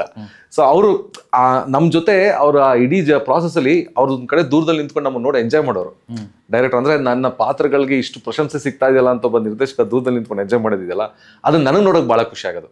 ಸೊ ಅದೆಲ್ಲ ಭಾಳ ಚೆನ್ನಾಗಿತ್ತು. ಸೊ ಈ ಪಾತ್ರದ್ದು ಸಮ್ಮಪ್ಪು ಮತ್ತೆ ಅದೆಲ್ಲವೂ ಅವ್ರದ್ದೊಂದು ಕನ್ವಿಕ್ಷನ್ ಇರುತ್ತಲ್ಲ, ಓಕೆ ಇದು ಹಿಂಗೆ ವರ್ಕ್ ಆಗೇ ಆಗುತ್ತೆ ಅಂತ, ಅದು ತುಂಬ ಚೆನ್ನಾಗಿದೆ. ಅಂದ್ರೆ ಥ್ರೂ ಔಟ್ ದ ಸ್ಕ್ರಿಪ್ಟು ಮೆಟಾಫರ್ಗಳು ತುಂಬ ಚೆನ್ನಾಗಿದೆ. ಹೌದು, ಆ ಮಗು ಮೃಗ ಫಸ್ಟ್ ಆಫ್ ಆಲ್ ಕರೆಕ್ಟ್ ಆಗೋದು ಅಲ್ಲಿಗೆ, ಅಂದ್ರೆ ಇಂಟರ್ವಲ್ಗೆ ಪಾಯಿಂಟ್ ಎತ್ತುತ್ತಾರೆ, ಮತ್ತೆ ಅಲ್ಲಿಂದ ಮೃಗ ಸ್ಟಾರ್ಟ್ ಆಗುತ್ತೆ. ನೋಡಿದ್ರೆ ಲೈಕ್ ಈ ಸೈಕಲಾಜಿಕಲ್ ಪ್ರೆಷರ್ಸ್ ಇರ್ತಾವಲ್ಲ, ಮತ್ತೆ ಒಂದು ಸ್ಟ್ರೆಸ್ ಅಂತ ಹೇಳ್ತೀವಲ್ಲ, ಆ ಹುಡುಗ ಅವ್ನ ಊರಲ್ಲಿದ್ದಾಗ ಒಂದು ಸಣ್ಣ ಸಮಸ್ಯೆಯಿಂದ ಎಲ್ಲಿಗೋ ಬಂದು ಮತ್ತೆಲ್ಲೋ ಸಿಗಾಕೊಂಡಾಗ ಅವನ ಮನಸ್ಥಿತಿ ಹೆಂಗೆ ಬದಲಾಗುತ್ತೆ, ಮತ್ತು ಒಬ್ಬ ಇನ್ನೋಸೆಂಟ್ ಮನುಷ್ಯನ ಮೇಲೆ ತುಂಬ ಪ್ರೆಷರ್ ಆಗ್ತಾ ಹೋದಂಗೆ ಅವನು ಅಲ್ಲಿಗೆ ಮೌಲ್ಡ್ ಆಗ್ತಾ ಅವನಿಗೆ ಕೈ ತಪ್ಪಿ ಅವನ ವ್ಯಕ್ತಿಗುಣ ಏನಿದೆ ಅದು ಅವನಿಂದ ಕೈ ತಪ್ಪಿ ಮುಂದಕ್ಕೆಲ್ಲೋ ಹೋಗಿ ಬೇರೆ ಏನೇನೋ ಅನಾಹುತಗಳಾಗತ್ತಲ್ಲ. ಆ ಸೈಕಲಾಜಿಕಲ್ ಜರ್ನಿ ತುಂಬ ಚೆನ್ನಾಗಿದೆ. ಅದು ಅಂಡರ್ಲೈನಿಂಗ್, ಅದು ಸಟಲ್ಲಾಗಿ ಅದನ್ನು ಹೇಳ್ಕೊಂಡು ಹೋಗ್ಲಿಲ್ಲ ಅಂದರೆ ಥೀಮಲ್ಲಿ, ಸೊ ಅದು ಇಷ್ಟು ಚೆನ್ನಾಗಿ ರೀಚ್ ಆಗಲ್ಲ. ನಾವು ಸುಮ್ಮನೆ ಮೇಲ್ಮೇಲೆ ಏನೋ ಹೊಡೆದಾಕ್ಬಿಟ್ರೆ ಅದು ಹಂಗೆ ವರ್ಕ್ ಆಗಲ್ಲ. ಅದು ಒಳಗಡೆ ಆ ಪ್ರತಿ ಸತಿ ನೀವು ಹೇಳ್ದಂಗೆ ಆ ಮೆಟಾಫರ್ಸು, ಆ ಫಿಲಾಸಫೀಸು, ಆ ಉಪಮೇಯಗಳೆಲ್ಲ ತುಂಬ ಚೆನ್ನಾಗಿ ವರ್ಕ್ ಆಗಿದೆ. ಹೌದು, ಈ ಸಿನಿಮಾ ಅದೇ ಅನ್ಸಿದ್ದು. ಕೆಲವರು ಅಂದರೆ ಸಿನಿಮಾ ನೋಡ್ಬೇಕಾದ್ರೆ ಅಂದರೆ ಪ್ರೇಕ್ಷಕರಾದವ್ರು ಯಾರು ನಾನು ನೋಡೋದಂಗೆ ಪ್ರೇಕ್ಷಕರಿಂದ ಇದೊಂದು ಮಾತು ಬರಲಿಲ್ಲ, ಅಂದರೆ ಸೆಕೆಂಡ್ ಹಾಫ್ ಲ್ಯಾಗ್ ಇದೆ ಅಥವಾ ಪ್ರೇಕ್ಷಕರಿಂದ ಆ ಥರದ್ದು ಬಂದಿಲ್ಲ. ಅಂದರೆ ಗೊತ್ತಿಲ್ಲ ನನಗೇನಂದರೆ, ಮತ್ತು ಒಂದಷ್ಟು ವಿಮರ್ಶೆಗಳಲ್ಲಿ ಅದು ಆ ಒಂದು ವಿಷಯ ಬಂತು. ಬಟ್ ಆ ವಿಮರ್ಶೆಗಳಲ್ಲೇ ನಾನು ಕಂಡಿದ್ದೇನೆಂತಂದರೆ ಮೆಟಾಫರ್ಸ್ ತುಂಬ ಇದೆ, ಅಂದರೆ ತುಂಬ ಬಿಡಿಸಿ ಹೇಳಿದ್ದಾರೆ ಸಿನಿಮಾನ ಅನ್ನೋ ಒಂದು ವಿಷಯ. ಬಟ್ ಲೈಕ್ ಆಡಿಯನ್ಸ್ ಅದು ಅಲ್ಟಿಮೇಟಮ್ ಅಲ್ಲ. ಸೊ ಅವರು ಇಷ್ಟಪಟ್ಟು ಎತ್ಕೊಂಡು ಅಷ್ಟು ಚೆನ್ನಾಗಿ ಹೋಗ್ತಾ ಇದ್ದಾರೆ ಅಂದರೆ ಅದಷ್ಟೇ. ನಾವು ಅದನ್ನ ಮೀರಿ ನಾವು ಎಷ್ಟೊಂದು ಸರಿ ನಾವು ಅನ್ಕೊಂತೀವಿ. ಇವಾಗ ನೀವು ಹೇಳ್ದಂಗೆ ನಂದೇ ಎಷ್ಟೊಂದು ಸಿನಿಮಾಗಳಲ್ಲಿ ನಾನು ಅನ್ಕೊಂಡಿರ್ತೀವಿ, ಇವಾಗ ಆರ್ಕೆಸ್ಟ್ರಾ ನಾವೆಲ್ಲ ಬೇರೆನೇ ಅನ್ಕೊಂಡು ನೀವೇ ಏನೋ ಅನ್ಕೊಂಡಿದ್ರಿ. ಬಟ್ ಅದಕ್ಕೆ ಆಡಿಯನ್ಸ್ ಹೆಂಗ್ ರಿಯಾಕ್ಟ್ ಮಾಡ್ತಾರೆ ಅಂತ ಆಮೇಲೆ OTT ಬಂದ್ಮೇಲೆ ಬೇರೆದಾಗಿದ್ದು. ಬಟ್ ಮಾಸ್ ಆಡಿಯನ್ಸ್ ಅಂತ ಏನ್ ಹೇಳ್ತೀವಿ, ಅವರು ಆ ತೇರ್ನ ಹೇಳ್ಕೊಂಡು ಹೋದಾಗ ಮಾತ್ರ ಅದ್ರ ಸಕ್ಸಸ್. ಅದು ಬಿಯಾಂಡ್ ಅದ್ರ ನಾವು ಯೋಚಿಸೋದು. ಇವಾಗ ನಮಗೂ ಎಷ್ಟೊಂದು ಸತಿ ಅನ್ಸುತ್ತೆ ಇದು ಹಿಂಗಿತ್ತಲ್ಲ, ಡೈರೆಕ್ಟರ್ ಕೇಳಿದ್ರೆ ಅವರು ಹೇಳ್ತಾರೆ ಹೌದು ನನಗೂ ಇದೊಂದಷ್ಟು ಅನ್ಸಿದೆ ಅಂತ ಹೇಳ್ತಾರೆ. ಬಟ್ ಅದನ್ನೆಲ್ಲೊಂದು ಮೀರಿ ಅವ್ರಿಗೇನೋ ಒಂದು ಖುಷಿ ತಲುಪಿದೆಯಲ್ಲ, ಅದು ನಮಗೂ ಗೊತ್ತಿಲ್ಲ ಅದೇನು ಅಂತ. ಆ ಸಾಂಗ್ ಇದೆಯಾ, ಅಥವಾ ಟ್ರೈಲರ್ ಇಂದ ಇಷ್ಟ ಆಯ್ತಾ, ಅಥವಾ ಯುವ ಅವ್ರು ಇಷ್ಟ ಆದ್ರೆ, ಅಥವಾ ಸುತ್ತಮುತ್ತ ಇರೋರು ಇಷ್ಟ, like it is just that they are celebrating the film and Yuva is been carried with all the happiness. So ಅದು ಮಜಾ. ಆ್ಯಂಡ್ ಈ ಥರದ್ದು ಅಂದರೆ ಈಗ ಒಂದು ಕಾಂಬಿನೇಷನ್ಗಳಂತಿರುತ್ತೆ. ಈಗ ಡಾಲಿ ಅಥವಾ ಈ ಒಂದು ಗ್ಯಾಂಗ್ ಅಂದರೆ ಒಂದಷ್ಟು ಸಿನಿಮಾಗಳ ಜೊತೆಗೆ ಮಾಡಿರ್ತೀವಿ, ಒಂದು ವೇವ್ ಲೆಂತ್ ಮ್ಯಾಚ್ ಆಗಿರುತ್ತೆ. ಈ ಥರದ್ದಂತ ಬಂದಾಗ ಅಂದರೆ ಯುವ ಮತ್ತು ನಿಮ್ಮದೊಂದು ಒಂದು ಸಿನಿಮಾದಲ್ಲಿ ಒಂದಷ್ಟು ಮೂಮೆಂಟು ಮೇಜರ್ ಪೋರ್ಷನ್ಸ್ ಹೋಗುತ್ತೆ. ಸೊ ಹೇಗಿತ್ತು ಅಂದರೆ ಅವರ ಒಂದು ಅಂದರೆ ಬೀಂಗ್ ನಟನಾಗಿ ನೀವು ಕಂಡಿದ್ದವರಲ್ಲಿ? ಅವರು ನಿಮಗೆ ಸಿನಿಮಾದಲ್ಲಿ ಎಷ್ಟು ಇನ್ನೋಸೆಂಟಾಗಿ ಕಾಣ್ತಾರಲ್ಲ ಅವ್ರ ಆ್ಯಕ್ಚುಯಲ್ ಲೈಫಲ್ಲೂ ತುಂಬ ಅಷ್ಟೇ ಇನ್ನೋಸೆಂಟಾಗಿ, ಅಷ್ಟೇ ಲೈಕ್ ವೆರಿ ಲವಬಲ್ ಕ್ಯಾರೆಕ್ಟರ್. ಇಡೀ ಫ್ಯಾಮಿಲಿ ಇಲ್ಲ ಅದಿದೆ. ನಾವೀಗ ಫಸ್ಟ್ ಟೈಮ್ ನಾನು ಶಿವಣ್ಣ ಅವ್ರ ಜೊತೆ ತಗರಲ್ಲಿ ಆ್ಯಕ್ಟ್ ಮಾಡಿದೆ. ಅವ್ರ ಜೊತೆ ಕೂತ್ಕೊಂಡು ಆ್ಯಕ್ಟ್ ಮಾಡ್ಬೇಕಾದ್ರೂ ಅವ್ರು ಅಷ್ಟೇ ಪ್ರೀತಿಯಿಂದ ಮಾತಾಡ್ಸೋರು. ಆಮೇಲೆ ಯಾರಾದ್ರು ಇಂಟರ್ವ್ಯೂನಲ್ಲೂ ಅಷ್ಟೇ ಪ್ರೀತಿಯಿಂದ ಎಲ್ಲರ ಬಗ್ಗೆನೂ ಮಾತಾಡೋರಲ್ಲ. ಸೊ ಅದು ಆ ಮೂಲ ಗುಣ ಏನಿದೆಯಲ್ಲ ಅದು ಹಂಗೆ ಹರ್ಕೊಂಡ್ಬಂದಿದೆ ಇವ್ರಿಗೂ. ಸೊ ಅವರು ಫಸ್ಟ್ ಟೈಮ್ ಮೀಟ್ ಮಾಡೋದಲ್ಲೇ ನಾವು ತುಂಬ ಚೆನ್ನಾಗಿ ಡೆವಲಪ್ ಆಗ್ಬಿಟ್ರಿ. ಅದಾದ್ಮೇಲಿಂದ ಒಳ್ಳೊಳ್ಳೆ ಕಡೆಯಿಂದ ಊಟ ತರಿಸೋರು, ಚೆನ್ನಾಗಿ ತಿನ್ಕೊಂಡು ಮಜಾ ಮಾಡ್ಕೊಂಡು. ಆಮೇಲೆ ನಾನು ಮತ್ತೆ ರೋಹಿತ್ ಹಿಂಗೇನೋ ಡಿಸ್ಕಸ್ ಮಾಡಿ ಹಿಂಗೇನೋ ಮಾಡಿ ಹಿಂಗೆ ಬಂದು ಹಿಂಗೆ ಮಾಡ್ತೀನಿ ಬ್ರೋ ಅಂತ ಹೇಳಿದಾಗ ಇದನ್ನ ಹಿಂಗೆ ಮಾಡಿಯಲ್ಲ ಇನ್ನೂ ಮಜಾ ಕೊಡುತ್ತಲ್ಲ ಅಂತ. ಸೊ ಆಮೇಲೆ ನಮ್ಮೆಲ್ಲರಲ್ಲೂ ಒಂದು ಆ ಫನ್ ಎಲಿಮೆಂಟ್ ಇರುತ್ತಲ್ಲ, ಯಾವುದೋ ಒಂದು ಪಾತ್ರ ಹಿಂಗೆ ಮಾಡ್ತಾ ಇದ್ದಾಗ ಅದಕ್ಕೊಂದು ಪುಷ್ ಕೊಡ್ಕೊಂಡು ಹೋಗೋದಿದೆಯಲ್ಲ, ಅದು ತುಂಬ ಚೆನ್ನಾಗಿತ್ತು. ಆಮೇಲೆ is a very nice gentleman. And ಇನ್ನೊಂದು ವಿಷಯ ನನಗೆ ಮಾಸ್ತಿ ಅವ್ರ ವಿಚಾರಕ್ಕೆ, ಈ ನಿಮ್ಗಳಿಗೆಲ್ಲ ಅವರು ಡೈಲಾಗ್ಸ್ ಬರ್ಕೊಂಡ್ರೆ ನಿಮ್ಗಾಗಲಿ ಅಥವಾ ಪಳ್ಳಣಿ ಕ್ಯಾರೆಕ್ಟರ್ ಮಾಡಿರೋ ಜಾಕ್ ಅಂದರೆ ಒಂದಷ್ಟು ಪಾತ್ರಗಳಿಗೆ ಅವ್ರು ಆಲ್ರೆಡಿ ಬರ್ದಿದ್ರು, ಅದೇನು ಬೇರೆ ಬೇರೆ ಪಾತ್ರಗಳು ಕಂಡಿದ್ರು. ಸೊ ವಿಶೇಷವಾಗಿ ನಾನು ಅದೇ ಕೇಳಿದೆ ಅಂದರೆ ಈ ಪಾತ್ರಗಳು ನೋಡಿದಾಗ ಅಥವಾ ಪೂರ್ಣ ಕ್ಯಾರೆಕ್ಟರ್ ಇದೆ ಅಂತ ವಿಶೇಷವಾಗಿ ಏನಾದರೂ ಬರುತ್ತಾ, ಹೆಂಗಿದು ಇದೊಂದೇ ಮತ್ತೆ ವೇರಿಯೇಷನ್ ಕೊಡಬೇಕು ಆ ಒಂದು ವಿಚಾರಕ್ಕೆ. ಸೊ ನಿಮಗೆ ಆ ರೈಟಿಂಗ್ ಎಷ್ಟು ಚೆನ್ನಾಗಿತ್ತು ಇದರಲ್ಲಿ? ನಿಮಗೆ ಮಾಸ್ತಿ ಅವರು ಬರ್ದಿದ್ದಾರೆ ಅಂದರೆ ಈಗ ಆಲ್ರೆಡಿ ನಾವು ನೋಡಿದ್ವಿ ತುಂಬ ಜನ ಹೆಂಗೆ ಅವ್ರ ಡೈಲಾಗ್ಗಳನ್ನೆಲ್ಲ ಮಜವಾಗಿ ಹೇಳ್ತಾರೆ ಅಂತ. ಸೊ ಆಮೇಲೆ ನನಗೆ ಅವ್ರು ಸಿಕ್ಕಿದಾಗ ಅವರು ಹೇಳಿದ್ರು, ಮತ್ತೆ ನೋಡಿದೆ ನನಗೆ ಗೊತ್ತಾಯ್ತು, ಎಲ್ಲ ಹೇಳ್ತಾವ್ರು ನಮಗೆ ನಿಮ್ಮ ಹೆಸರು ಹೇಳೋದಲ್ಲೇ ಗೊತ್ತಾಗೋಯ್ತು ನನಗೆ ಹೆಂಗೆ ಬರೀಬೇಕು ಅಂತ. ನಮ್ಗೆ ಆ್ಯಕ್ಟರ್ಗಳು ಅಂತ ಗೊತ್ತಾಗ್ಬಿಟ್ರೆ ಅವ್ರಿಗೆ ತಕ್ಕಂಗೆ ಬರಿತೀವಿ ನಾವು. ಆ ಥರ ಚಾಲೆಂಜ್ ತೊಗೊಂತಾರಲ್ಲ ಅವಾಗ ನಮಗೂ ಚಾಲೆಂಜ್ ಆಗ್ಬಿಡುತ್ತೆ. ಕರೆಕ್ಟ್ ಗುರು, ಇವಾಗ ಇವ್ರು ಬರ್ದಿರೋದನ್ನ ಆಲ್ರೆಡಿ ತುಂಬ ಜನ ಎಂಜಾಯ್ ಮಾಡ್ತಾರೆ. ನಾನೇನಾದ್ರು ಇಲ್ಲಿ ಕೆಡ್ದ ಮಾಡಿಬಿಟ್ರೆ ಮಾಸ್ತಿ ಡೈಲಾಗಿ ಅವ್ನಿಗೆ ಹೇಳಕ್ ಬರಲಿ ಇನ್ನೇನು ಹೇಳ್ತಾನೆ ಅನ್ನೋ ಥರ ಆಗ್ಬಿಡುತ್ತಲ್ಲ. ಸೊ ಆ ಥರ ಪ್ರೆಷರ್ ಇರುತ್ತೆ. ಬಟ್ ದೆನ್ ಮಜಾ ಇರುತ್ತೆ ಅವ್ರದೆಲ್ಲ ಲೈನ್. ಇವಾಗ ನನಗೆ ಭಾಳ ಇಷ್ಟವಾಗಿದ್ದಂದ್ರೆ ಅನ್ನಕ್ಕೆ ಎಲೆ ಇಲ್ಲದೆ ಇರೋ ಬೆಲೆ ಇರುತ್ತೆ ಅಂತ ಇದೆಯಲ್ಲ, ಅದು ಎಷ್ಟು ಅಂದರೆ ತೀರಾ ಸ್ಟ್ರಾಂಗ್ ಲೈನ್ ಅದು. ಅದನ್ನ ಎಷ್ಟು ಚೆನ್ನಾಗಿ ಅಂದರೆ ಎಷ್ಟು ಸಲ ಬಂದ್ಬಿಡುತ್ತಲ್ಲ ಒಬ್ಬೊಬ್ರು ಪೆನ್ನಿಂದ, ಅದು ಬ್ಯೂಟಿ. ಆಮೇಲೆ ಅಮೇಝಿಂಗ್ ಅವರು. ಎಲ್ಲದಕ್ಕಿಂತ ದೊಡ್ಡ ಆಟ ಉಸಿರಾಟ. ಅದೊಂದು ಆದರೆ ಅಷ್ಟು ಸಿಂಪಲ್ ಆಗಿ ಹಿಂಗೆ ಹೇಳಕ್ ಸಾಧ್ಯ ಇದು ಅಂಥ ಫಿಲಾಸಫಿನ. ಆಟಗಳಿಗಿಂತ ದೊಡ್ಡ ಆಟ ಉಸಿರಾಟ, ನಡಿಲಿ ಅಂತ ಹೇಳೋದಿದೆಯಲ್ಲ, ಅದು ಏನು ಬ್ಯೂಟಿಫುಲ್ ಲೈನ್ ಅದು. ಬಟ್ ಅದನ್ನ ನೀವು ಇವಾಗ ಫಿಲಾಸಫಿಕಲ್ ಆಗಿ ಹೇಳ್ಬೇಕಾದ್ರೆ, ತೀರಾ ಪೊಯಿಟಿಕ್ ಆಗಿ ಹೇಳ್ಬೇಕಾದ್ರೆ ಅಥವಾ ಗ್ರಾಂಥಿಕವಾಗಿ ಹೇಳ್ಬೇಕಾದ್ರೆ ಬೇರೆ. ಬಟ್ ಮಾಸ್ ಆಗಿ ಹೇಳೋದಿದೆಯಲ್ಲ, ಅದನ್ನ ತಲುಪಿಸೋದಿದೆಯಲ್ಲ, ಅದು ಮಜಾ. ಎಷ್ಟು ಸಿಂಪಲ್ ಆಗಿ ಹೇಳ್ತಾರೆ, ದುಡ್ಡು ಮೇಲೆ ದುಡುಕ್ಬೇಡ ಮಗ ಅಂತ. ಒಂದೇ ಪದ. ಸೊ ಅವ್ರಿಗೆ ಅದು ಕರಗತವಾಗ್ಬಿಟ್ಟಿದೆ. ಅವ್ರಿಗೆ ಅದು ತೀರಾ ಅಂದ್ರೆ ಪ್ರಾಕ್ಟೀಸ್ ಇದೆಯಲ್ಲ, ಆ ಬರವಣಿಗೆ ಬರ್ದು ಕೂತು ಅದು ಈ ಶೈಲಿಲಿ ಹಿಂಗೆ ಹೇಳಿದ್ರೆ ಇವರು ರೀಚ್ ಆಗುತ್ತೆ ಅಂತ. ಸೊ ಅದು ತುಂಬಾ ಚೆನ್ನಾಗಿದೆ ಅವ್ರಿಗೆ. ಒಂದು ಈ ಬಡವರಾಸ್ಕಲ್ಗೆ ಈ ಥರದೊಂದು ಸಂಭ್ರಮಕ್ಕೆ ಹೋಗಿದ್ರಿ ಎಲ್ಲ ನೀವೆಲ್ಲ, ನಾನು ನೋಡ್ಕೊಂಡಂಗೆ. ಅಂದ್ರೆ ಎಕ್ಕಾದ ಆಂಬಿಯನ್ಸ್ ಆ ಥರ ಕಾಣಿಸ್ತಾ ಇದೆ ಇವಾಗ. ಅಂದ್ರೆ ನೀವು ಹೋಗ್ತಿರೋ ಜಾತ್ರೆಗಳಾಗಿರ್ಬೋದು, ಆಡಿಯನ್ಸು ಜನ ಹೆಂಗ್ ರಿಯಾಕ್ಟ್ ಮಾಡ್ತಿದ್ದಾರೆ ಅಂತ ನೀವು ಓದಲ್ಲಿ. ಬ್ಯೂಟಿಫುಲ್ ಆಗಿದೆ. ಇವಾಗ ನೆನ್ನೆ ಹೇಳ್ತಾ ಇದೆ, ಇಲ್ಲೊಂದು ಮಾರ್ಕ್ ಆಗಿದೆ. ಇದು ಈ ಮಾರ್ಕ್ ಅಂದ್ರೆ ಅವರು ಶೇಕ್ ಹ್ಯಾಂಡ್ ಕೊಡ್ತಾರಲ್ಲ, ಆ ಗ್ರಿಪ್ ಇದೆಯಲ್ಲ ಅವ್ರದ್ದು, ಈ ಹೆಬ್ಬೆಟ್ಟದು ಮಾರ್ಕ್ ಇದು ಬ್ಯೂಟಿಫುಲ್ ಆಗಿ ಕುತ್ಕೊಂಡಿದೆ ಇದು. ನಾನೊಂದ್ರೆ ಡೈರೆಕ್ಟರ್ ಅದೇ ಹೇಳ್ತಾ ಇದ್ದೆ, ನೋಡಿ ಇದು ಪ್ರೀತಿ ಅಭಿಮಾನದ ಮಾರ್ಕ್ ಇದು ಅಂತ. ಟಕ್ ಅಂತ ಹಿಡಿದು ಬಹಳ ಮಜಾ ಅದು. ಆಮೇಲೆ ನಮ್ಗೆ ಎಲ್ರಿಗೂ ನಮ್ಗೆಲ್ಲರಿಗೂ ಖುಷಿ ಏನಂದ್ರೆ ಹೋದಾಗ ಫಸ್ಟ್ ಹಿಂಗ್ ಎಂಟ್ರಿ ಹಿಂಗ್ ಆದಾಗ ಡ್ಯಾಡಿ ಸರ್ ಅಂದಾಗ ನಾನು ಮಾಡಿದ ಪಾತ್ರನ ಯಾರೋ ಒಬ್ರು ಗುರ್ತಿಡ್ದು, ಇವಾಗ ಪೂರ್ಣ ಆರ್ಕೆಸ್ಟ್ರಾ ಚೆನ್ನಾಗಿ ಮಾಡಿರಿ ಸರ್, ಬಡವಾಸ್ಕಲ್ ಚೆನ್ನಾಗಿ ಮಾಡಿರಿ ಸರ್ ಅನ್ನೋದಕ್ಕಿಂತ ಒಂದು ಪಾತ್ರದಿಂದ ಗುರುತಿಸ್ಕೊಳ್ಳೋದಿದೆಯಲ್ಲ. ಸೊ ನಾನು ಧನಂಜಯ ನೋಡಿದ್ದೆ, ಅದು ಡಾಲಿ ಅಂತ ಕರೆದಾಗ ಭಾಳ ಖುಷಿ ಆಗೋದು ನನಗೂ. ನೋಡಮ್ಮ ನೀನು ಹೆಸರು ಮರ್ತ್ಬಿಟ್ರು ಅಂತ. ಸೊ 2 days ನನಗೂ ಡ್ಯಾಡಿ ಎಂದು ಓಕೆ ಅಂತ. ಸೊ ಆ ಖುಷಿ ಸಿಗ್ತಾ ಇದೆ, ಅದು ಮಜಾ ಇದೆ. ಅದೊಂಥರ ಬೇರೆ ಥರ ಫೀಲಿಂಗ್. ಲೈಕ್ ನಾನು ಅದನ್ನ ವರ್ಡ್ಸಲ್ಲಿ ಹಾಕಕ್ಕೆ ಹೋಗ್ಬಿಟ್ರೆ ಡೈಲ್ಯೂಟ್ ಆಗ್ಬಿಡುತ್ತೆ ಅದು, ಬಟ್ ಅದು ಮಜಾ ಇದೆ. ಮೇ ಬಿ ಡಕಾರ ನಿಮಗೆ ಚೆನ್ನಾಗಿದೆ ಇಬ್ಬರಿಗೂ. ಆ್ಯಂಡ್ ಈ ಥರದೊಂದು ಪ್ರೊಡಕ್ಷನ್ ಹೌಸ್ಗಳು 3 ಜನ ಪ್ರೊಡಕ್ಷನ್ ಹೌಸ್ ಅಂದರೆ ನೀವೆಲ್ಲ ನೋಡಿದ್ದೀರಾ, ಅಂದರೆ ಸಿನಿಮಾಗಳು ಬೇರೆ ಪ್ರೊಡಕ್ಷನ್ ಹೌಸ್ ಜೊತೆ ಕೆಲಸ ಮಾಡಿದ್ದೀರಾ. 3 ಲೆಜೆಂಡ್ಸೇ, ಅಂದರೆ ಅವ್ರವ್ರದೇ ವೇನಲ್ಲಿ ಅವರು ಸಿನಿಮಾಗಳನ್ನು ಮಾಡಿ ಹೆಸರು ಆಗಿರುವಂಥ ಒಂದು ಪ್ರೊಡಕ್ಷನ್ ಹೌಸ್ಗಳು. ಆ 3 ಜನ ಒಟ್ಟಿಗೆ ಸಿನಿಮಾ ಮಾಡ್ತಾರೆ ಅಂತಂದಾಗ ಮತ್ತೆ ಈ ಪ್ರಾಸೆಸ್ ತುಂಬ, ಈ ಥರದ ಪ್ರಾಸೆಸ್ಗಳು ಹಿಂದೆ ಬರ್ತಾ ಇತ್ತು, ಇವಾಗ ಕಡಿಮೆ ಆಗಿತ್ತು, ತೀರಾನೇ ಕಡಿಮೆ ಆಗಿತ್ತು. 1 ವರ್ಷ 2 ವರ್ಷ ಪಿಕ್ಚರ್ ಮಾಡ್ತಾನೆ ಇದ್ರು. ಇದು ಏನು ಹಿಂಗೆ ಸ್ಟಾರ್ಟ್ ಮಾಡಿ 6 ತಿಂಗಳಲ್ಲಿ ಸಿನಿಮಾ ರಿಲೀಸ್ ಮಾಡ್ತಾರಂದ್ರೆ ಇಟ್ಸ್ ಅಮೇಝಿಂಗ್ ಅದು. ಆ್ಯಕ್ಚುಲಿ ನನಗೇನು ಭಾಳ ಖುಷಿ ಅಂದರೆ, ಓಕೆ ಗುರು ಈಗ ಮಾಡ್ತಿರೋ ಕೆಲಸ 4 ತಿಂಗಳಿಗೆ ಆಚೆ ಬಂದ್ಬಿಡುತ್ತೆ, ಅದೊಂದು ಫೀಲಿಂಗ್ ಇರುತ್ತೆ ಗೊತ್ತಾ ಒಳಗಡೆ, ಆ ಖುಷಿನೂ ಇರುತ್ತೆ ನಮಗೆ. ಓಕೆ ಇಮಿಡಿಯೇಟಾಗಿ ಬಂದ್ಬಿಡುತ್ತಿದ್ದು ಅಂತ. ಅದಾದಮೇಲೆ ಆ ಥರ 3 ದೊಡ್ಡ ಪ್ರೊಡಕ್ಷನ್ ಹೌಸು ಮಾಡ್ತಿರೋ ಸಿನಿಮಾಗೆ ನಮ್ಮನ್ನು ತೊಗೊಂಡಾಗ ನಮಗೆ ಆ್ಯಸ್ ಅನ್ ಆ್ಯಕ್ಟರ್ ಏನು ಪ್ರೆಷರ್ ಇರುತ್ತೆ ಅಂದರೆ, ಈಗ ಚೆನ್ನಾಗಿ ಮಾಡಲೇಬೇಕು. ಸೊ 3 ಪ್ರೊಡಕ್ಷನ್ ಹೌಸ್ ಇದ್ದಾರೆ. ಸೊ ಮುಂದಿನವ್ರು ನಾನು ಕರಿಬೇಕು. ಸೊ ಈ ಪ್ರೊಡಕ್ಷನ್ ಹೌಸ್ಗಳು ನಾನು ಮಾಡೋ ಸಿನಿಮಾಗಳು ನಾನು ಪಾಠ. ಯಾಕಂದರೆ ಆ್ಯಕ್ಟರ್ಗಳಿಗೆ ಏನಂದರೆ, ನಾವು ಪ್ರತಿ ಸಿನಿಮಾದಲ್ಲೂ ನಾವು ಇರಬೇಕು ಅನ್ನೋ ಒಂದು ಏನಂತಾರದು ಗ್ರೀಡಿ, ನನಗೆ ಅರ್ಜಿಗಿಂತ ಗ್ರೀಡ್ ಇರುತ್ತೆ ನಮ್ಗೆ ಒಳಗಡೆ ಎಲ್ಲ. ಈಗ ನಾನು ನಮ್ಮ ಟೀಮಲ್ಲಾಗ ಎಲ್ಲ ಸಿನಿಮಾಗಳು ನಾನು ಇರಬೇಕು ಅಂತ ಕೇಳ್ತೀನಿ, ಏನೋ ಒಂದು ಕೊಡ್ರೋ, ಇದೊಂದು ಪಾತ್ರ ಕೊಡ್ರೋ ಅಂತ. ಸೊ ಆ ಗ್ರೀಡಿನೆಸ್ ಇರುತ್ತಲ್ಲ, ಸೊ ಅದರಿಂದ ನಮಗೆ ಜಾಸ್ತಿ ಒಂದು ಪ್ರೆಷರ್ ಇರುತ್ತೆ. ನಾವು ತುಂಬ ಒಳ್ಳೆ ಬಿಹೇವಿಯರಲ್ಲಿ ಇರಬೇಕು, ತುಂಬ ಚೆನ್ನಾಗಿ ಕೆಲಸ ಮಾಡಬೇಕು ಅಂತ. ಸೊ ಅದು ಭಾಳ ಖುಷಿ ಆಯಿತು. ಮತ್ತು ಥ್ಯಾಂಕ್ಫುಲಿ ಜಯಣ್ಣ ಕಂಬೈನ್ಸು, PRK ಮತ್ತು KRG ಅವ್ರಿಗೆಲ್ಲರಿಗೂ ವೆರಿ ಥ್ಯಾಂಕ್ಫುಲ್. ಆ್ಯಂಡ್ ಆ್ಯಕ್ಚುಲಿ ಈ ಸಿನಿಮಾ ಪ್ರಮೋಷನ್ ಟೈಮಲ್ಲೂ ಅಷ್ಟೇ ತುಂಬ ಬಿಟ್ಕೊಡ್ಲಿಲ್ಲ ವಿಷಯನ. ಟ್ರೈಲರಲ್ಲಿ ಒಂದು ಕತೆ ಹೇಳಿದರು, ಬಟ್ ಅದೆಲ್ಲ ಅದಕ್ಕೂ ಮೀರಿದೊಂದು ಲೇಯರು ಸಿನಿಮಾದೊಳಗಿದೆ ಅಂತ. ಟ್ರೈಲರ್ ನೋಡಿದಾಗ ಅನಿಸಿದ್ದೆ ಬೇರೆ, ಸಿನಿಮಾದೊಳಗೆ ಹೋದ್ಮೇಲೆ ಅನಿಸಿದ್ದೆ ಬೇರೆ. ಒಂದು ಅದೇ ರೀತಿ ಪ್ರಮೋಷನ್ ವಿಚಾರಕ್ಕೆ ಬಂದಾಗ ಯಾರನ್ನೂ ಬಿಟ್ಕೊಟ್ಟಿಲ್ಲ. ಈಗ ಡ್ಯಾಡಿ ಕ್ಯಾರೆಕ್ಟರ್ ಮೊದಲೇ ಹೇಳ್ಬಿಟ್ಟಿದ್ರೆ ಒಂದು ಜಡ್ಜ್ ಮಾಡಿಬಿಡೋರೇನೋ ಅಂತ ಅನ್ನಿಸ್ತು ನನಗೆ. ಮೇ ಬಿ ಅದು ಹೇಳ್ದಿರೋದಕ್ಕೆ ಈ ಎಫೆಕ್ಟ್ ಅಂತ. ಹಾಂ, ಒಂದಷ್ಟು ಕಡೆ ಹೇಳಿದೆ, ಅಂದರೆ ಯಾವ ಥರ ಇರುತ್ತೆ ಅಂತ ಹೇಳಿರಲಿಲ್ಲ. ಬಟ್ ಟ್ರೈಲರ್ನಲ್ಲೂ ಅಷ್ಟೇ, ಟ್ರೈಲರ್ನಲ್ಲಿ ಇಡೀ ಸಿನಿಮಾದೊಂದು ಜರ್ನಿನ ತುಂಬ ಚೆನ್ನಾಗಿ ಹೇಳಿದ್ದಾರೆ ಅವರು. ಅಂದರೆ ಪ್ರತಿಯೊಬ್ಬರಿಗೂ ನೆಮ್ಮದಿಯಾಗಿ ಮಲ್ಕೊಳ್ಳೋಕೆ ಒಂದು ಜಾಗ ಬೇಕಲ್ಲ. ಈಗ ಯಾವುದೋ ಊರು ಬಿಟ್ಟು ಬಂದಾಗಂತೂ ಎಸ್ಪೆಷಲಿ ನಮ್ಗೆಲ್ಲರಿಗೂ ಎಲ್ಲೋ ಕೆಲಸ ಮುಗಿಸ್ಕೊಂಡು ಹೋದಾಗ ಸಡನ್ನಾಗಿ ಅನಿಸ್ತದೆ, ಇವಾಗ ನಾನು ಎಲ್ಲಿಗೆ ಹೋಗ್ಬೇಕು ಅಂತ ಅನ್ನಿಸ್ಬಿಡುತ್ತಲ್ಲ. ಮನೆ ಮಾಡಿ ಒಂದು ಮನೆ ಮಾಡ್ಕೊಂಡು ಬೆಂಗಳೂರಲ್ಲಿ ಇರಬೇಕು, ಅದು ಯಾವುದೋ ಮನೆಗೆ ಮಲ್ಕೋಬೇಕಲ್ಲ. ಆ ಮನೇಲಿ ನೆಮ್ಮದಿ ಇದೆಯಾ ಇಲ್ವಾ ಅನ್ನೋ ಒಂದು ಕನ್ಫ್ಯೂಷನ್ ಇರಬಾರ್ದಲ್ಲ, ಆ ನೆಮ್ಮದಿ ಹುಡುಕ್ತಿರ್ತೀವಲ್ಲ ನಾವು. ಸೊ ಅದನ್ನು ತುಂಬ ಚೆನ್ನಾಗಿ ಹೇಳಿದರು. ಅದೊಂದು ಸಣ್ಣ ಫಿಲಾಸಫಿ ಇದೆ, ಅದ್ರ ಮೀರಿದ ಬೇರೆ ಏನೋ ಇದೆ, ಅದನ್ನ ಥಿಯೇಟ್ರ್ ಬನ್ನಿ ಹೇಳ್ತೀವಿ ಅಂತ. ಸೊ ಅದು ಡೈರೆಕ್ಟ್ರು ಸಕ್ಸಸ್ಫುಲ್ ಆಗಿ ಗೆದ್ರು ಅಲ್ಲಿ, ಆ ಪಾಯಿಂಟಲ್ಲಿ. ವಜ್ರಶ್ರೀ ಕಂಬೈನ್ಸ್ ಅಥವಾ PRK ಆಗಿರ್ಬೋದು, ಅಂದರೆ ಅವ್ರ ಮನೆ ಸಿನಿಮಾಗಳಂದರೆ ಅಲ್ಲೊಂದು ಲೇಯರ್ ಇರುತ್ತೆ. ಒಂದು ಆ ಗಾಡಿ ದಾಟಬಾರ್ದು, ಆ ರೇಖೆ ದಾಟಬಾರ್ದು ಅನ್ನೋದು ಇರುತ್ತೆ. ಆ ಲಿಮಿಟೇಷನ್ಸಲ್ಲೇ ತುಂಬ ಚೆನ್ನಾಗಿ ಫ್ಯಾಮಿಲಿ ಆಡಿಯನ್ಸ್ನ ತಾಗುತ್ತೆ. ಸೊ ಅದು ಇವತ್ತು ಆಗಿದೆ ಅಂತ ಅನ್ಸುತ್ತೆ. ಹೌದು, ನನ್ನ ಪಾತ್ರ ಸ್ವಲ್ಪ ಜಾಸ್ತಿ ಮಾತಾಡ್ತೀವಿ ಒಂದೊಂದು ಕಡೆ. ಬಟ್ ಏನಂದರೆ ಒಂದೊಂದು ಸತಿ ನನಗನ್ಸೋದು ಏನಂದರೆ, ಈ ಒಂದು ರೇಜಲ್ಲಿ ಇರುತ್ತೆ ಒಂದು ಪಾತ್ರ, ಅದು ನಾನಲ್ಲದೆ ಇರ್ಬೋದು, ಅವನೇ ಇರ್ಬೋದು, ಆ ಪಾತ್ರನೇ ಇರ್ಬೋದು. ಸೊ ಅವ್ನು ಮಾತಾಡ್ಬೇಕಾದ್ರೆ ಕೆಲವೊಂದು ಪದಗಳು ಅವನಿಗೆ ಬಂದ್ಬಿಡುತ್ತದು. ಸೊ ಅವನು ಆ ಕೋಪನ ಅವನು ಆ ಪದಗಳಲ್ಲೇ ಯೂಸ್ ಮಾಡೋಕ್ಕೆ ಸಾಧ್ಯ. ಸೊ ಕೆಲವೊಂದು ಪದಗಳು ಅಷ್ಟು ಅಂದರೆ ಇಟ್ ಡಸಂಟ್ ಮೀನ್ ಇಟ್, ಅವನು ಅದು ಎಕ್ಸಾಕ್ಟ್ ಅಲ್ಲ, ಬಟ್ ಆ ಪದ ಆ ರೇಜ್ನ ಅವ್ನಿಗೆ ಹೇಳುತ್ತೆ ಅಂತಿರುತ್ತೆ. ಸೊ ಬಟ್ ಸ್ಟಿಲ್ ಇವಾಗ ಮೊನ್ನೆ ಮೈಸೂರಿನಲ್ಲಿ ಹೋದಾಗ್ಲೂ ಫ್ಯಾಮಿಲಿ ಆಡಿಯನ್ಸು ಎಲ್ಲರೂ ಬರೋರಲ್ಲ.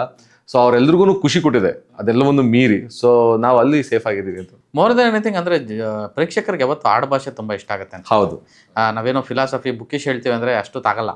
ಹೌದು, ಅದು ತುಂಬ ಓಲ್ಡ್. ಅವ್ರಿಗೇನನ್ಸುತ್ತೆ, ನನ್ಗೇನನ್ಸುತ್ತೆ ಯಾವಲ್ಲೂ ಅಂದರೆ, ಇವಾಗ ರಾತ್ರಿ 10:30 ಬಂದು ಕೂತಿದ್ದಾರೆ ಅಂದರೆ ಒಂದು ಸಿನಿಮಾ ನೋಡೋದಕ್ಕೆ ಅವ್ರಿಗೆ ಔಟ್ ಆ್ಯಂಡ್ ಔಟ್ ಎಂಟರ್ಟೈನ್ಮೆಂಟ್ ಬೇಕು. ಸೊ ವಾಪಸ್ ಮನೆಗೆ ಹೋದಾಗ ಹಬ್ಬ ಒಂದು ನಕ್ಕಿ ಖುಷಿಯಾಗಿ ಒಂದು ಸ್ವಲ್ಪ ಎಲ್ಲೋ ಒಂದು ಕಡೆ ಕಣ್ ತುಂಬಿಕೊಂಡು ಮತ್ತೆಲ್ಲ ಒಂದು ಸಾಂಗ್ನ ತುಂಬ ಎಂಜಾಯ್ ಮಾಡಿ ಮನೆಗೆ ಹೋಗಿ ನೆಮ್ಮದಿಯಾಗಿ ಮಲ್ಕೋಬೇಕಲ್ಲ ಅವರು ಕೂಡ ಸಿನಿಮಾ ನೋಡೋದ್ಮೇಲೆ. ಸೊ ಅದಕ್ಕೆ ಒಂದಷ್ಟು ಎಲಿಮೆಂಟ್ಸ್ ಬೇಕಿರೋದು ಸಿನಿಮಾಗಳಲ್ಲಿ ಇರಬೇಕಾಗುತ್ತೆ. ನಾನು ಕೂರಿಸ್ಕೊಂಡು ಇವಾಗ ನಿಮಗೆ ಫಿಲಾಸಫಿನೇ ಹೇಳ್ಕೊಂಡು ಹೋಗ್ತೀನಿ ಅಥವಾ ಬೇರೆ ಥರದ್ದೇ ಹೇಳ್ಕೊಂಡು ಹೋಗ್ತೀನಿ ಅಂದರೆ ಅದನ್ನ ಎಂಟರ್ಟೈನ್ಮೆಂಟಾಗಿ ಹೇಳ್ಬೋದು. ಇವಾಗ ನಮಗೆ ರಾಜ್ಕುಮಾರ್ ಹಿರಾನಿ ಅವ್ರ ಸಿನಿಮಾ ಎಲ್ಲ ನೋಡಿದ್ವಿ ನಾವು, ಅದು ತುಂಬ ಚೆನ್ನಾಗಿ ತಲುಪಿಸಿದ್ದಾರೆ.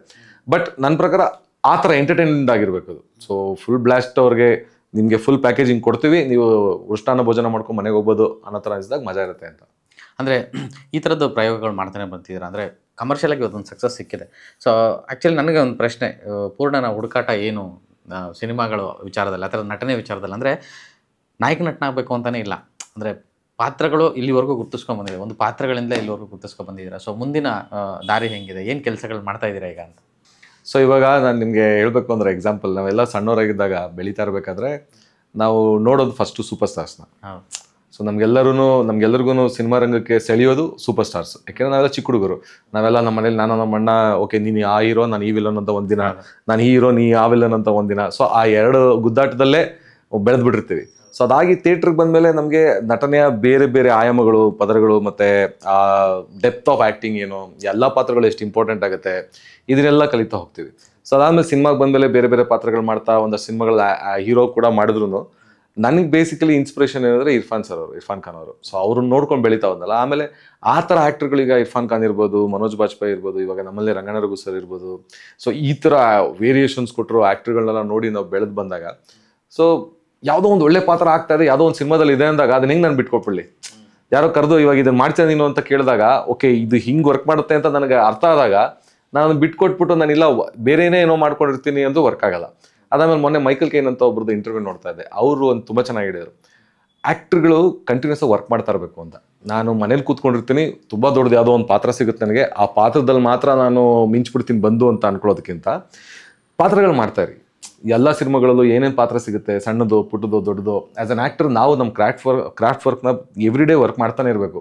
ಮನೇಲಿ ಕೂತ್ಕೊಂಡು ಬೇರೆ ಸಿನಿಮಾಗಳು ನೋಡ್ತಾ ಅಥವಾ ಓದ್ತಾ ಇರೋದು ಅಷ್ಟೊಂದು ದಿನ ಅಲ್ಲದೆ ಅದನ್ನು ನಾವೆಲ್ಲ ಒಂದು ಕಡೆ ಇಂಪ್ಲೈ ಮಾಡ್ತಿರ್ಬೇಕಲ್ಲ. ಯಾವುದೋ ಒಂದು ಸಿನಿಮಾ ನೋಡ್ತೀನಿ, ಏನೋ ಒಂದು ಕಲ್ತಿರ್ತೀನಿ, ಅಲ್ಲಿ ಯಾವುದೋ ಒಂದು ಪುಸ್ತಕ ಓದಿರ್ತೀನಿ, ಮತ್ತೇನೋ ಕಲ್ತಿರ್ತೀನಿ, ಇದನ್ನೆಲ್ಲ ಒಂದು ಕಡೆ ಇಂಪ್ಲೈ ಮಾಡಬೇಕು ಅಂದ್ರೆ ಯಾವುದೋ ಒಂದು ಪಾತ್ರ ಸಿಗಲೇಬೇಕಾಗತ್ತೆ. ಸೊ ನಾನು ಬರೀ ದೊಡ್ಡ ಸಿನಿಮಾದಲ್ಲಿ ಒಂದು ದೊಡ್ಡ ಪಾತ್ರ ಮಾಡೇ ನಾನು ಪ್ರೂವ್ ಮಾಡ್ಕೊಬಿಡ್ತೀನಿ ಅಂದಾಗ ಅಲ್ಲಿ ಹೋಗಿ ಎಡು ಬಿಡೋ ಸಾಧ್ಯತೆ ಇದೆ. ಯಾಕೆ ನಮ್ಗೆ ರಸ್ತೆನೇ ಗೊತ್ತಿರಲ್ಲ. ಸೊ ಎಲ್ಲೋ ಒಂದ್ ಕಡೆ ರಸ್ತೆನ ನೋಡ್ತಾನೆ ಇರ್ಬೇಕಾಗುತ್ತೆ, ಓಡಾಡ್ತಾನೆ ಪಾತ್ರಗಳು ಮಾಡ್ತಾನೆ ಇರ್ಬೇಕಾಗತ್ತೆ. ಸೊ ಹಂಗೆ ಮಾಡ್ತಾ ಹೋದಾಗ ಮಾತ್ರ ಒಂದು ಒಳ್ಳೆ ಪಾತ್ರ ಸಿಕ್ಕಿದಾಗ ಅದನ್ನು ತುಂಬ ಚೆನ್ನಾಗಿ ಅಭಿನಯಿಸಕ್ಕೆ ಸಾಧ್ಯ ಆಗುತ್ತೆ ಅಂತ ನಾನು ನಂಬ್ತೀನಿ. ಮತ್ತು ಅವ್ರು ಮೈಕಲ್ ಕೇನ್ ಅವರು ಅದನ್ನೇ ಕೂಡ ಹೇಳಿದರು. ಸೊ ಹಂಗೆ ಅದನ್ನು ಫಾಲೋ ಮಾಡ್ತೇನೆ ಬೇಸಿಕಲಿ. ಆಮೇಲೆ ಇವಾಗ ಡೇರ್ ಡೆವಿಲ್ ಮುಸ್ತಫಾಲಿ ನಾನು ಆ್ಯಕ್ಚುಲಿ ಅದನ್ನು ಮಿಸ್ ಮಾಡ್ಕೊಬಿಟ್ಟಿದ್ದೆ. ಶಶಾಂಕ ನನಗೆ ಹೇಳಿದಾಗ ನಾನು ಇನ್ನೊಂದು ಶೂಟಿಂಗಲ್ಲಿದೆ, ನಾನು ಬೈ ಮಿಸ್ಟೇಕ್ ಅಂತ ವೆಬ್ ಸೀರೀಸ್ ಶೂಟ್ ಮಾಡ್ತಾ ಇದ್ದೆ. ಇಲ್ಲ ಕಣ ಶಶಾಂಕ, ಇದು ಒಪ್ಕೊಬಿಟ್ಟಿದ್ದೀನಿ, ಇಷ್ಟು ದಿನ ಮಾಡಲೇಬೇಕು ಅಂತ. ಅವ್ನು ಬೇರೆ ಯಾರನ್ನ ಆ್ಯಕ್ಟರ್ನ ಹಾಕೊಂಡು ಹೋಗ್ಬಿಟ್ಟಿದ್ದ. ಸೊ ನನ್ನ ದೃಷ್ಟಿಗೆ ಪಾಪ ಆ ಹುಡುಗ ಬರಲಿಲ್ಲ ವಾಪಸ್ ಶೂಟಿಗೆ, ಅವ್ನಿಗೇನೋ ಸಮಸ್ಯೆ ಆಗಿರ್ಬೋದು. ಸೊ ನನಗದು ವಾಪಸ್ ಬಂತು. ಸೊ ನಾನೊಂದು ಖುಷಿಯಾಗಿ ಹೋಗಿ ಮಾಡಿದೆ. ಸೊ ಆ ಪಾತ್ರ ಎಲ್ರಿಗೂ ಎಷ್ಟು ಇಷ್ಟ ಆಯ್ತಲ್ಲ. ಸೊ ಹೆಂಗೆ ಮಿಸ್ ಮಾಡ್ಕೊಬಿಡೋದು ಅದನ್ನೆಲ್ಲ. ಸೊ ಆ ಕಾರಣದಿಂದ ಯಾವ್ದು ಕೊಟ್ಟರು ಇವಾಗ ಒಂದು ಸಿನಿಮಾ ರೆಡಿ ಇದೆ. ಸೊ ಅದಿನ್ನೂ ಅನೌನ್ಸ್ ಮಾಡಿಲ್ಲ ನಾವು. ಸೊ ಅದೊಂದು ಸಿನಿಮಾ ರೆಡಿ ಇದೆ, ಅದ್ರಲ್ಲಿ ನಾನೇ ಲೀಡಾಗಿ ಮಾಡ್ತಾ ಇದ್ದೀನಿ. ಸೊ ಮತ್ತೊಂದು ಸಿನಿಮಾದಲ್ಲಿ ಇವಾಗ ಅಣ್ಣ ಫ್ರಮ್ ಮೆಕ್ಸಿಕೋಲ್ ತಿರ್ಗಾ ಒಂದು ಒಳ್ಳೆ ಪಾತ್ರ ಕೊಟ್ಟಿದ್ದಾನೆ ಶಂಕರ. ಸೊ ಆ ಸಿನಿಮಾದಲ್ಲಿ ಮಾಡ್ತಾ ಇದ್ದೀನಿ. ಸೊ ಎಲ್ಲವನ್ನೂ ಮಾಡ್ಕೊಂಡು ಹೋಗೋ ಆಸೆ. ನಾನು ಹೇಳ್ದಂಗೆ ಆ್ಯಕ್ಟರ್ಗಳು ಬೇಸಿಕ್ಲಿ ಗ್ರೀಡಿ ಇಲ್ವಾ. ಸೊ ಅದು ಭಾಳ ಇಂಪಾರ್ಟೆಂಟ್ ಕೂಡ. ಸೊ ಫೈನಲಿ ಅಂದರೆ ಒಂದು ಎಕ್ಕ ಅನ್ನೋ ಒಂದು ಸಿನಿಮಾ ಮತ್ತು ಹಿಂದೆ ಇಂಡಸ್ಟ್ರಿಯಲ್ಲಿ ಆಗ್ತಿದ್ದಂಥ ಒಂದು ಬೆಳವಣಿಗೆ ಅಂದರೆ 1-2 ಸಿನಿಮಾ ವರ್ಕ್ ಆಯಿತು ಬಿಟ್ಟರೆ ಈ ವರ್ಷ ಪೂರ್ತಿ ಮತ್ತೆ ಒಳ್ಳೊಳ್ಳೆ ಸಿನಿಮಾಗಳು ಬಂತು, ಇಲ್ಲ ಅಂತಲ್ಲ. ಆದರೆ ಆಡಿಯನ್ಸು ಅದಕ್ಕೆ ನೋಡೋಕ್ಕೆ ಬರಲಿಲ್ಲ ಅಂತ ಆಡಿಯನ್ಸ್ನ ಬ್ಲೇಮ್ ಮಾಡೋದಾ, ಅಥವಾ ಪ್ರಚಾರ ಸರಿಯಾಗಿ ಮಾಡಲಿಲ್ಲ ಅಂತ ತಂಡನ ಬೈಯೋದಾ, ಅಥವಾ ಕಂಟೆಂಟೇ ಸರಿಯಾಗಿ ಮಾಡಿಲ್ಲ ಅಂತ ಮಾತಾಡೋದಾ ಗೊತ್ತಾಗ್ತಿಲ್ಲ. ಅಂದರೆ ಈ ಎಕ್ಕಗೆ ಸಿಕ್ಕಿರೋಂಥ ವೇವ್ ನೋಡ್ತಾ ಇದ್ದರೆ ನಾವೆಲ್ಲಿ ಫಾಲ್ಟ್ ಮಾಡಿದ್ದೀವಿ ಅಂತ ಒಂದು ಕಡೆ ತಿರುಗಿ ನೋಡಿದಾಗ ಸೊ ಅದೊಂದು ದ್ವಂದ್ವ ಕಾಣಿಸ್ತಾ ಇದೆ. ನಿಮಗೇನು ಅನ್ಸುತ್ತೆ ಅಂತ? ನಾನು ಆ ದ್ವಂದ್ವಲ್ಲೇ ಇದ್ದೀನಿ. ಅಂದರೆ ಈಗ ನನಗೆ ಅಷ್ಟು ದೊಡ್ಡವನಲ್ಲ, ನಾನು ಅದನ್ನೆಲ್ಲ ಆನ್ಸರ್ ಮಾಡೋ ಅಷ್ಟು. ಬಟ್ ಬೇಸಿಕಲಿ ನನಗೇನು ಅನಿಸಿದ್ದು ಅಂದರೆ ಈ ಸಿನಿಮಾ ನೋಡಿದಾಗ ಆಡಿಯನ್ಸ್ ಆರ್ ನೆವರ್ ರಾಂಗ್. ಅವ್ರಿಗೆ ತಲುಪ್ತಾ, ಅವ್ರಿಗೆ ಇಷ್ಟ ಆಯ್ತಾ, ಅವ್ರು ಬಂದು ನೋಡ್ಬಿಡ್ತಾರೆ. So they are ultimate. ಅವ್ರು ಏನು ಡಿಸೈಡ್ ಮಾಡ್ತಾರೋ ಅದೇನೆ. ಅವ್ರಿಗೆ ಇಷ್ಟ ಆಯಿತು ಅವ್ರು ಬಂದು ನೋಡ್ತಾರೆ. ಇಲ್ಲ ನಾವು ಹೋಗ್ಬಿಟ್ಟು ಅವ್ರು ಮನೆ ಬಾಗಿಲು ತಟ್ಬಿಟ್ಟು ಕೈ ಹಿಡ್ಬಿಟ್ಟು ಹೇಳಿದ್ರು ಬರಲ್ಲ ಅಷ್ಟೇ. ಯಾವ ಡೈಲಾಗ್ಗೆ ತುಂಬ ಎಂಜಾಯ್ ಮಾಡ್ತಿದ್ದಾರೆ ಎಕ್ಕದಲ್ಲಿ ನಿಮ್ಗೆ? ಎಕ್ಕದಲ್ಲಿ ನನಗೆ ಅದೇ ನೀವು ಹೇಳೋರಲ್ಲ, ಎಲ್ಲ ಆಟಕ್ಕಿಂತ ದೊಡ್ಡಾಟ ಉಸಿರಾಟ ನಡಿಲಿ ಅದು ಮತ್ತೆ ಅನ್ನದ ಡೈಲಾಗ್ ಇದೆಯಲ್ಲ ಅದು. ಅಲ್ಲಲ್ಲ, ನಾನು ನಿಮ್ಮ ವಿಚಾರ ಕೇಳ್ತಾ ಇದ್ದೆ. ನನ್ನ ಡೈಲಾಗಾ? ಸೊ ನನ್ನ ಡೈಲಾಗ್ ನನಗೆ ಭಾಳ ಇಷ್ಟಪಟ್ಟಿದ್ದಂದ್ರೆ, ಅಲ್ಲ ನಾನು ತುಂಬ ಎಂಜಾಯ್ ಮಾಡೋ ಡೈಲಾಗ್ಸ್ ತುಂಬ ಇದೆ. ಮಧ್ಯದಲ್ಲಿ ಪದಗಳು ಬಂದ್ಬಿಡುತ್ತೆ.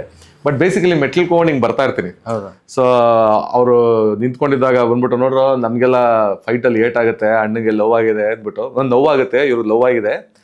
ಅದಾದ್ಮೇಲೆ ಒಂದಿದೆ ನೋಡ್ಗುರು, ನಿಮ್ಗೆ ಲೈಫ್ ಎಕ್ಸ್ಪೀರಿಯನ್ಸ್ ಮೇಲೆ ಒಂದು ಮಾತಾಡ್ತೀನಿ, ಹೆಣ್ಣು ಒಂದು ಮಣ್ಣು ಮುಚ್ಚುತ್ತೆ ಮನುಷ್ಯನ ಕಣ್ಣು ಅಂತಿದೆಯಲ್ಲ, ಅದು ಭಾಳ ಇಷ್ಟ ಆಯ್ತು ನನಗೆ ಅದು. ಸೊ ಅದಲ್ಲೇ ಡೈರೆಕ್ಟರ್ ಹಿಂಗೆ ಮಾಡಿ ಕೊಟ್ಟಿದ್ದು ಬ್ಯೂಟಿಫುಲ್ ಆಗಿತ್ತು. ಸೊ ಆ ಡೈಲಾಗ್ ನನಗೆ ಭಾಳ ಇಷ್ಟ ಅದು. ಅಂದರೆ ಏನೋ ಒಂದು ಪಿಚ್ ಮಾಡ್ತಾ ಇರ್ತೀವಲ್ಲ, ಅದು ಒಂದು ಪರ್ಟಿಕ್ಯುಲರ್ ಹೆಣ್ಣು ಒಂದು ಮಣ್ಣು ಅಂತ ಇರೋದನ್ನ ಎಷ್ಟು ವರ್ಷದಿಂದ ಕೇಳ್ತೀವಿ, ಅದು ಮುಚ್ಚುತ್ತೆ ಕಣ್ಣು ಅಂತ ಆಡೋದಾಗ ಅದು ಬ್ಯೂಟಿಫುಲ್ ಆಗುತ್ತಲ್ಲ ಅದು. ಸೊ ಆ ಥರದ್ದು ನಂಗೆ ಅದು ಭಾಳ ನಂಗೆ ಇಷ್ಟ ಆಯಿತು. ಇಲ್ಲಿಂದ ಮೇ ಬಿ ಡ್ಯಾಡಿ ಅಂತಲೇ ಪೂರ್ಣಚಂದ್ರನ ಕರೀತಾರೆ ಅಂತ ಅನಿಸುತ್ತೆ. ಸೊ ಒಳ್ಳೇದಾಗಲಿ. ಆ್ಯಂಡ್ ಎಕ್ಕ ತುಂಬ ಚೆನ್ನಾಗಿ ಹೋಗ್ತಾ ಇದೆ. ನಾನು ಅದನ್ನೇ ಈ ಸರಣಿ ಕಾರ್ಯಕ್ರಮ ಶುರು ಮಾಡೋಣ ಅಂತ ಅನ್ನಿಸ್ತು. ನಾವು ಯಾವಾಗಲೂ ಒಂದೊಳ್ಳೆ ಸಿನಿಮಾಗಳು ಬಂದಾಗ ಈ ಕೆಲಸ ಮಾಡ್ತಾ ಇದ್ವಿ ನಾವು. ಅಂದರೆ ಬಡವರ ಸ್ಕಲಾಗಿರ್ ಬಂದರೆ ನಾವೆಲ್ಲ ಸಿನಿಮಾಗಳಿಗೂ ಮಾಡ್ತಾಯಿದ್ವಿ. ಬಟ್ ಎಕ್ಕ ವಿಶೇಷವಾಗಿ ಅದು ಅನ್ಸೋಕ್ಕೆ ಶುರು ಆಯಿತು. ನಾನು ರಾತ್ರಿ ಪಿಕ್ಚರ್ ನೋಡ್ಬಿಟ್ಟು ಅಷ್ಟೊತ್ತಲ್ಲಿ ಎಲ್ಲಿ ಮಾಡೋದು 1:30 ಆಗೋಯ್ತು. ಸರಿ, ಅದಕ್ಕೆ ನೆನ್ನೆನೇ ಮಾತಾಡಿದ್ದು ಮಾಡೋಣ ಅಂತ. Thank you Praveen. ಅಂದರೆ ನೀವು ನಾನು ಫಸ್ಟ್ ಸಿನಿಮಾ ಮಾಡಿದಾಗ್ಲೂ ನೀವು ನನಗೆ ಫಸ್ಟ್ ಇಂಟರ್ವ್ಯೂ ಮಾಡಿಸಿದ್ರಿ. So you always been supportive. ಭಾಳ ಖುಷಿ ನಮಗೆ. ಲೈಕ್ ನಮ್ಮದು ಟೀಮ್ದು ಒಂದು ಭಾಗದ ಥರ ನೀವು. So very happy about it. ಅಂದರೆ ಪ್ರತಿಭೆಗಳು ನಿಮ್ಮ ಅದೇನೇ ಅಂದರೆ ಅದೊಂದು ಯಾವಾಗಲೂ ಕೊರಗಿರುತ್ತೆ, ಇವ್ರಿಗೆ ಒಳ್ಳೇದಾಗಬೇಕು ಆಗ್ಬಿಟ್ರೆ ಆಯಿತು. ಓಕೆ, ಧನಂಜಯ ಅದು ಹಂಗೆ ಅಲ್ವಾ, ನಾವು ಎಷ್ಟೋ ವರ್ಷ ಕಾದಿದ್ದು ಪಾಪ. ಅಂದರೆ ಅದೊಂದು ಡಾಲಿ ಅನ್ನೋ ಕ್ಯಾರೆಕ್ಟರ್ ಮತ್ತು ಅದು ಬೇರೆ ಆಗುತ್ತೆ. ಸೊ ಅದೇ ಆಗುತ್ತೆ, ತುಂಬ ಚೆನ್ನಾಗಿ ಆಗಿದೆ. ಆ್ಯಂಡ್ ಇನ್ ಫ್ಯೂಚರ್ ಇನ್ನೂ ದೊಡ್ಡದಾಗಿ ಆಗುತ್ತೆ. ಅಂದರೆ ಇಷ್ಟೊತ್ತು ನನ್ನ ಸುಮಾರು ಜನ ಡೈರೆಕ್ಟರ್ಗಳು ಅಥವಾ ಇವ್ರು ಮಾತಾಡ್ತಾ ಇದ್ದಾರೆ ಸಿನಿಮಾ ಬಗ್ಗೆ. ಯಾವಾಗ ಹೇಳ್ತಾರೆ ಈ ಪೂರ್ಣ ನೆಕ್ಸ್ಟು ಈ ಕ್ಯಾರೆಕ್ಟರ್ ಕೊಡ್ಬೋದು, ಆ ಕ್ಯಾರೆಕ್ಟರ್ ಕೊಡ್ಬೋದು, ಅದೇ ಬೇಕಾಗಿರೋದಲ್ವಾ. ಸೊ ಆ ಒಂದು ಬೆಳವಣಿಗೆ ಎಕ್ಕಾಯಿಂದ ಆಗಿದೆ. ಒಳ್ಳೇದಾಗಲಿ. All the best. Thank you Praveen. Thank you so much. Kannada ಪಿಕ್ಚರ್ಸ್ಗೆ ತುಂಬ ಹೃದಯ ಧನ್ಯವಾದಗಳು. ಎಕ್ಕ ಸಿನಿಮಾ ಇನ್ನೂ ಯಾರು ನೋಡಿಲ್ಲ, ಎಲ್ಲರೂ ಇವತ್ತೇ ಥಿಯೇಟ್ರಿಗೆ ಹೋಗಿ ನೋಡಿ ಎಂಜಾಯ್ ಮಾಡಿ. ಸೊ ಇದಿಷ್ಟು ಡ್ಯಾಡಿ. ಇನ್ಮೇಲೆ ಡ್ಯಾಡಿನೇ, ಪೂರ್ಣ ಅಲ್ಲ, ಇನ್ಮೇಲೆ ಡ್ಯಾಡಿ. ಸೊ ಎಕ್ಕ ಡ್ಯಾಡಿ. ಮುಂದೆ ತುಂಬ ದೊಡ್ಡ ಭವಿಷ್ಯ ಇದೆ ಪೂರ್ಣಚಂದ್ರ ಅವ್ರಿಗೆ. ಆ್ಯಂಡ್ ಅವರ ಪ್ರತಿಭೆ ಅಗಾಧವಾದ್ದು. ನಾನು ತುಂಬ ಹತ್ತಿರದಿಂದ ನೋಡಿರೋದ್ರಿಂದ ನನಗೆ ಅದು ಮನಸ್ಸು ತಡಿಲಿಲ್ಲ, ಕರೆದು ಮಾತಾಡಿಸ್ಲೇಬೇಕು ಅನ್ನೋ ಕಾರಣಕ್ಕೆ ಕರೆದು ಮಾತಾಡ್ತೀನಿ. ನಿಮಗೆಲ್ಲ ಇದು ಖುಷಿ ಕೊಟ್ಟಿರುತ್ತೆ ಈ ಮಾತುಕತೆ ಅಂತ ಭಾವಿಸ್ತೀನಿ. ಮತ್ತು ಎಕ್ಕ ಸಿನಿಮಾ ಮಿಸ್ ಮಾಡಬೇಡಿ. ಈ ಕ್ಯಾರೆಕ್ಟರ್ ನಿಮ್ಮ ಮನಸ್ಸಲ್ಲಿ ಉಳ್ಕೊಳ್ಳೋ ಅಂಥ ಕ್ಯಾರೆಕ್ಟರ್ ಇದು. ಮಿಸ್ ಮಾಡಬೇಡಿ. ನಮಸ್ಕಾರ.